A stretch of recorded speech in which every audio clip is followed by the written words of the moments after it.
దేవునికి లోబడు, దేవుని వాక్యానికి ప్రథమ స్థానం.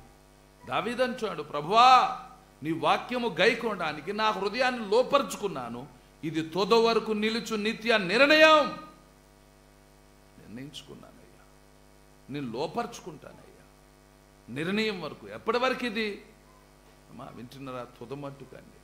దేవుని ప్రేమ ఉగ్రత కాకమునిపే, దేవుని కృప నీకు దూరం కాకమునిపే, నువ్వు దేవునికి దగ్గరగా ఉంటే, నువ్వు దేవునికి భయపడితే, నువ్వు దేవుని ప్రేమిస్తే ఆయన అంగీకరిస్తాడు, నిన్ను క్షమిస్తాడు, నీకు మంచి భవిష్యత్తును దేవుడిస్తాడు. కాబట్టే నీవు ఇంటిలో ఉండాల్సిందే ఉండాలి వాక్యము. వాక్యము. అందుకే దావీదు అంటాడు, నీ వాక్యము నా పాదములకు దీపము, నా త్రోవలకు వెలుగు. నా పాదాలకు దీపం అయ్యా వాక్యం. పాదాలంటే అర్థం ఏంటి? జీవితం. జీవితం ఎక్కడికి వెళ్ళిపోకూడదో, చీకట్లో పడకూడదు. నీ వాక్యం నా పాదాలకు దీపం అయ్యా అంటే నా జీవితానికి దీపం. అందుకే దావీదు అంటాడు, నా దీపం వెలిగించు దేవుడవు నీవే. రండి. కనుక వాక్యమైన దీపము నీకు త్రోవ చూపేదిగా ఉండాలి.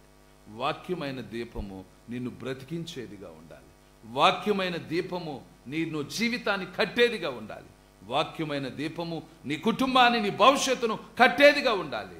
దేవుని చేతిలో వాడబడే, దేవుని కొరకు నిలబడే, దేవుని కొరకు జీవించే ఆ మంచి జీవితాన్ని దేవుడు నీకు దయచేయును గాక. ఆమేన్. ప్రార్థన చేసుకుందాం. కళ్ళు మూసుకోండి.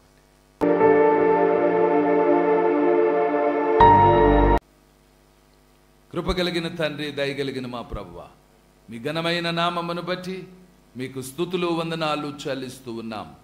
ఆ వాక్యముతో మేము నింపబడాలి, వాక్యముతో మా కుటుంబము నింపబడాలి, వాక్యముతో మా ఇల్లు నింపబడాలి. అయ్యా, మా ఇల్లు వాక్యముతోనే కట్టబడాలి, వాక్యముతోనే నిర్మించబడాలి. వాక్యమే మా ఇల్లంతా ఉండాలి, వాక్యముతోనే మా కుటుంబం అంతా ఉండాలి.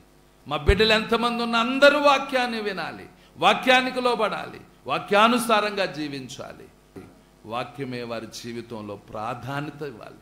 వాక్యము ద్వారా వారు గొప్ప శక్తిని పొందాలి, సాక్షులై నిలవాలి. అట్టి కృప దయచేయమని, తోడై ఉండమని యేసు నామమున అడుగుచున్నాము తండ్రి. ఆమేన్.